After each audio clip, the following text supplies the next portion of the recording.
সকাল সকাল রান্না করে আজকে বানাবো আলুর ফুলঝুরি বানাবো। কিভাবে বানায় দেখতে থাকো। তার জন্য এখানে ছোট বড় মিলিয়ে আলু কিন্তু আমি টুকরোটা ছাড়িয়ে নিচ্ছি। এখন যতটা পারবো কুচি করে নিব। আর এখানে কয়েকটা কাজু পাতা নিয়ে নিচ্ছি আর কয়েকটা কাঁচা বাদাম আনছি, বাদামটাও দিব।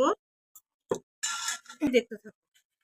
প্রথমে আলুর খোসাটা ছাড়িয়ে নিচ্ছি, এটাকে কুচি করে নেব। যতটা পারবো অতটাই আমি কুচি কুচি করে নেব। আলুটা কিন্তু এইভাবে ঝুড়ি করে নিতে লাগবে। আপনারা যদি আরো একটু পারেন বেশি ভালো হবে। আমি যতটা পারছি অতটা করে নিচ্ছি। এখন জল থেকে উঠিয়ে নেব।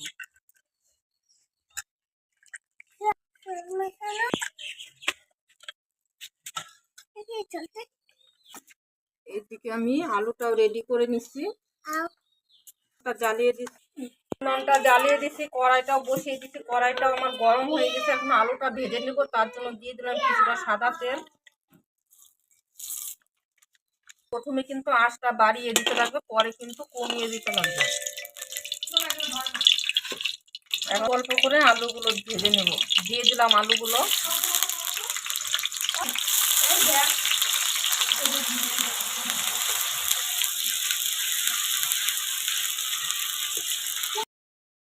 দেখুন এইভাবে করে কিন্তু ভেজে নিতে লাগবে। আর একটু লাল করে নেব।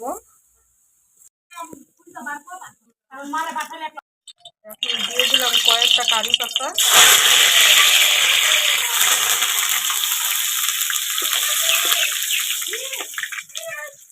দিয়ে দিলাম কারি পাতাটা উপর থেকে। দিয়ে দিলাম বাদামগুলো।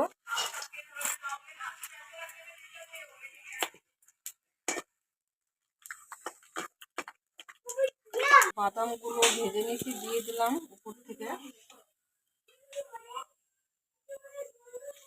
দুটা শুকনো লঙ্কাও ভেজে নিব। একটু উপর থেকে লবণ ছিটিয়ে দিলাম। আপনারা চাইলে কিন্তু এটার মধ্যে কিন্তু ম্যাগি মশলাটাও ব্যবহার করতে পারবেন। আমি আজকে দিলাম না। এইভাবে করে কিন্তু ঘরে ফুলঝুরি বানিয়ে খাবেন ডালের সাথে, খুব ভালো লাগে। আর প্লিজ আমার ভিডিওটা দেখবেন, লাইক কমেন্ট শেয়ার সাবস্ক্রাইব করে পাশে থাকবেন।